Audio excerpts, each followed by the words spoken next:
Hello friends, तो कैसे हैं आप। और आज स्टार्ट करते हैं रेक के बाद का next selective personality, the ideal lover. तो रॉबर्ट स्क्रीन का यहाँ पर कहना है कि लोगों की इस दुख दर्द भरी दुनिया में एक ideal lover limitless selective power रखता है। आइडियल लवर लोगों के टूटे हुए सपनों पर थ्राइव करता है। वो रोमांस देता है, एडवेंचर देता है। वो एक आर्टिस्ट की तरह होता है जो उन सभी इल्यूजन्स और सपनों को क्रिएट करता है जिनकी की दूसरे को जरूरत होती है। खैर, तो अब एक आइडियल लवर को समझते हैं इस एग्जाम्पल के थ्रू। तो एक बार 1760 जर्मनी कोलोन में एक खूबसूरत यंग लेडी ओपेरा बॉक्स में बैठी हुई ऑडियंस को देख रही थी और उसके साथ था उसका मिडिल एज्ड हस्बैंड जो कि देखने में अच्छा था पर बहुत डल, और वो टाउन काउंसिल का चीफ था।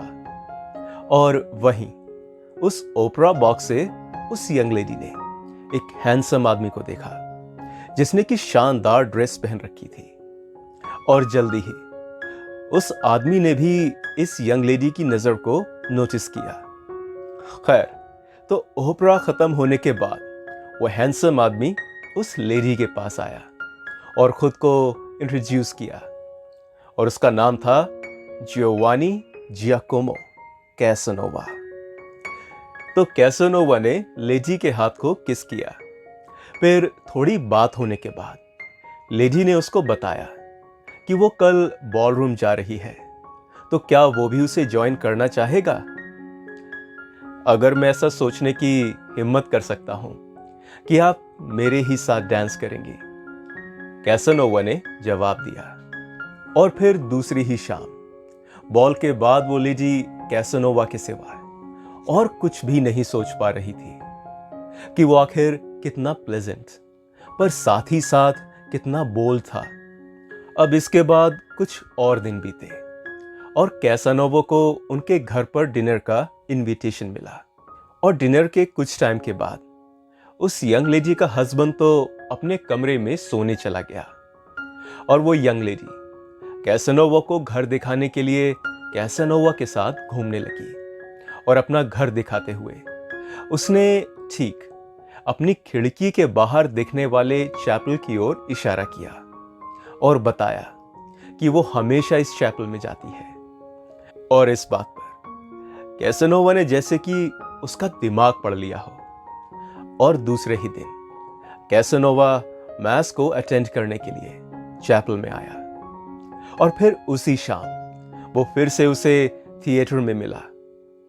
और अब कैसानोवा ने उससे कहा, मैंने वहां एक दरवाजा देखा है जो कि शायद तुम्हारे बेडरूम तक जाता है। यह सुनकर वो जोर से हंसी और सरप्राइज होने का दिखावा किया, और इसके बाद एक इनोसेंट वॉइस में कैसानोवा ने कहा, मैं कल चैपल में कहीं छुपने की जगह ढूंढ लूंगा। और ये सुनते ही बगैर सोचे समझे उसने तुरंत धीमी आवाज में कहा, हाँ, और एक बार जब सभी सो चुके होंगे तो मैं तुमसे वहां मिलने आऊंगी। अब कैसानोवा दूसरे दिन ही चैपल के कन्फेशन हॉल में जाकर छुप गया, और सारा दिन सारी शाम बगैर कुछ खाए पिए ही उस यंग लेडी का इंतजार करता रहा। और देर रात जब काउंसिल चीफ की वाइफ वहां आई तो उसने किसी बात की कोई कंप्लेन नहीं की, बल्कि उसे देखकर वो बहुत खुश हुआ, और जल्दी ही उसे वो उसके रूम में लेकर गया। और इसके बाद कुछ दिनों तक उनका ऐसे ही मिलना जुलना होता रहा, और अब वो यंग लेडी इंतजार करती थी कि कब रात होगी और वो कैसानोवा से मिलेगी। दरअसल अब उसे अपनी लाइफ में एडवेंचर मिल गया था। अब वो कुछ खाना, बुक्स और कुछ कैंडल्स वगैरह चर्च में रख देती थी, जिससे कि कैसानोवा को वो लंबा बोरिंग दिन काटने में कुछ आसानी हो सके। हालांकि चर्च का इस्तेमाल इस तरह से करना उसे कुछ ठीक तो नहीं लग रहा था, लेकिन इसी बात ने उनके अफेयर को और भी एक्साइटमेंट से भर दिया था। खैर, तो अब कुछ दिनों के बाद उसको अपने हस्बैंड के साथ बाहर ट्रिप पर जाना पड़ा, और जब वो वापस आई तब तक कैसनोवा वहां से ग्रेसफुली जा चुका था जहां से कि वो आया था। खैर, तो अब कैसनोवा का एक और किस्सा है। तो अब कुछ ही सालों के बाद लंदन में एक यंग लेडी जिसका नाम मिस पॉलिन था, उसने एक लोकल न्यूज़पेपर में ऐड देखा कि एक जेंटलमैन अपना घर रेंट पर देने के लिए लेडी लॉजर को ढूंढ रहा है। तो मिस पॉलिन पोर्चुगल से वहां आई हुई थी और एक नोबल अमीर घराने की लड़की थी। वो एक्चुअली अपने लवर के साथ लंदन भाग कर आई थी, पर कुछ वजह से उसके लवर को वापस घर जाना पड़ा था। लेकिन अभी पॉलिन को कुछ दिनों तक लंदन में ही रुककर इंतजार करना था, इससे पहले कि वो अपने लवर को पोर्चुगल में जाकर ज्वाइन कर पाए। और अब वो अकेली थी और उसके पास पैसा भी ज्यादा नहीं बचा था। अब अपने सर्कमस्टेंसेस की वजह से वो थोड़ी डिप्रेस भी थी। आखिर वो एक नोबल घर से जो आती थी। खैर, तो उसने एडवर्टीजमेंट का जवाब दिया और वो एडवर्टीजमेंट देने वाला जेंटलमैन था कैसनोवा। और क्या बेहतरीन जेंटलमैन था वो। उसने एक बहुत शानदार कमरा बहुत ही कम रेंट पर ऑफर किया था। बदले में बस उसने एक दोस्त की तरह कंपेनियनशिप की बात कही थी। खैर, तो मिस पॉलिन ने ऑफर को एक्सेप्ट कर लिया और उस घर में आकर रहने लगी। अब वो कभी साथ में चेस खेलते और कभी कभी हॉर्स राइडिंग के लिए जाते या फिर किसी लिटरेचर को डिस्कस किया करते। वो बहुत ही वेल पोलाइट और जेनरस जेंटलमैन था। खैर, तो कैसनोवा एक ऐसा वेल ग्रूम्ड आदमी था जिसके साथ मिस पॉलिन घंटों तक बातें कर सकती थी। और एक सीरियस हाई माइंडेड लेडी होने के बावजूद मिस पॉलिन कैसनोवा की फ्रेंडशिप पर डिपेंड हो गई थी। तो अब कुछ और दिन बीते और एक दिन कैसनोवा कुछ बदला बदला सा नजर आ रहा था, कुछ अपसेट, थोड़ा एक्साइटेड। और उसी दिन उसने मिस पॉलिन से कन्फेस किया कि वो उससे प्यार करता है। तो अब ये टाइम वो टाइम था जब मिस पॉलिन जल्दी ही पोर्चुगल अपने लवर के पास वापस जाने वाली थी। और अब इस टाइम वो ये सब बातें नहीं सुनना चाहती थी। तो इसलिए कैसनोवा से प्यार का इजहार सुनकर उसने उससे कहा कि जाओ, तुम थोड़ा हॉर्स राइडिंग करके आओ ताकि तुम्हारा मूड और फीलिंग्स कुछ हल्की हो सके। खैर, तो उसी शाम मिस पॉलिन को न्यूज मिली कि कैसनोवा घोड़े से गिर गया है। और ये सुनकर मिस पॉलिन को बहुत बुरा लगा, क्योंकि इस एक्सीडेंट की वजह वो खुद को मान रही थी। तो अब कैसनोवा को ढूंढते हुए वो जल्दी से घर पहुंची, जहां वो उसे बेड पर चोट की वजह से आराम करता हुआ मिला। और अब वो उसे देखते ही उसकी बाहों में गिर पड़ी। अब उसका खुद पर काबू नहीं रह गया था।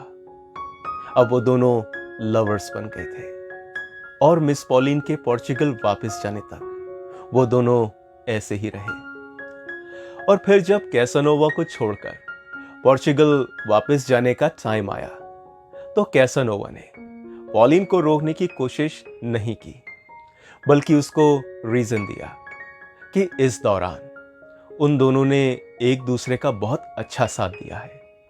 एक दूसरे के साथ उनके अपने अकेलेपन का टाइम बहुत अच्छे से बीता है। और इसलिए ये फुल स्टॉप नहीं है, बल्कि वो उम्र भर एक दूसरे के दोस्त रहेंगे। तो कैसनोवा शायद अब तक की हिस्ट्री के सबसे सक्सेसफुल सेड्यूसर है। और बहुत थोड़ी ही फीमेल्स थी जो कि उसको रेजिस्ट कर पाती थी। लेकिन उसका सेडक्शन मेथड बहुत ही सिंपल था, और वो ये कि वो फीमेल को स्टडी करता था और फिर उस फीमेल के मूड के अकॉर्डिंग ही खुद को ढाल लेता था। वो देखता था उस फीमेल की लाइफ में क्या मिसिंग है और फिर वो उसे वही प्रोवाइड करता था। अब जैसे कि टाउन काउंसिल हेड की वाइफ को लाइफ में एडवेंचर और रोमांस चाहिए था। वो चाहती थी कि कोई उसके साथ टाइम बिताए, उसकी परवाह करे। और मिस पॉलिन अपनी लाइफ में फ्रेंडशिप और सीरियस कन्वर्सेशंस को मिस कर रही थी। उसको चाहिए था कि कोई जेंटलमैन उसे जेनरसली लेडी की तरह ट्रीट करे। तो आगे रॉबर्ट ग्रीन का कहना है कि इस मॉडर्न दुनिया में एक आइडियल लवर बहुत ही रेयर होता है, क्योंकि आइडियल लवर बनने में मेहनत लगती है और टाइम भी। यहां हमें एक दूसरे आदमी को समझना होता है और जानना होता है कि वो क्या बात है जो वो अपनी लाइफ में मिस कर रहा है, और इस काम में पेशेंस चाहिए होता है। तो रॉबर्ट ग्रीन का कहना है कि एक आइडियल लवर बनने के लिए तुम्हें अपनी ऑब्जर्वेशन स्किल्स को शार्प करना होगा और सामने वाले के वर्ड्स और कॉन्शियस बिहेवियर को इग्नोर करके उनकी टोन, उनके वॉइस, उनके चेहरे पर आने वाली ब्लशिंग, वो कहाँ देख रही है, वगैरह बातों पर ध्यान देना होगा, क्योंकि ये वो साइंस हैं जो झूठ नहीं बोलते और वर्ड्स बताते नहीं। और साथ ही साथ रॉबर्ट्स ने यह भी कहा है कि आज की दुनिया एक आइडियल लवर बनने का सबसे सही टाइम है, क्योंकि आज के इस मॉडर्न वर्ल्ड में सब कुछ सजावटी और दिखावे से भरा हुआ है, और ऐसे में एक आइडियल लवर का सिलेक्शन बहुत दूर तक जाता है। तो फ्रेंड्स, अगर ये वीडियो कुछ वैल्यूएबल लगा हो तो लाइक ज़रूर कर देना, और अगर आपको ऐसा ही पर्सनैलिटी डेवलपमेंट कंटेंट पसंद आता है तो चैनल को सब्सक्राइब भी कर लेना, और कमेंट सेक्शन में ज़रूर बताना कि क्या आप मानते हो कि एक आइडियल लवर की आइडियोलॉजी इस मॉडर्न वर्ल्ड में सक्सेसफुल साबित होगी। तो अब मुझे दीजिए इजाज़त, और तब तक के लिए keep learning, keep smiling. Thank you.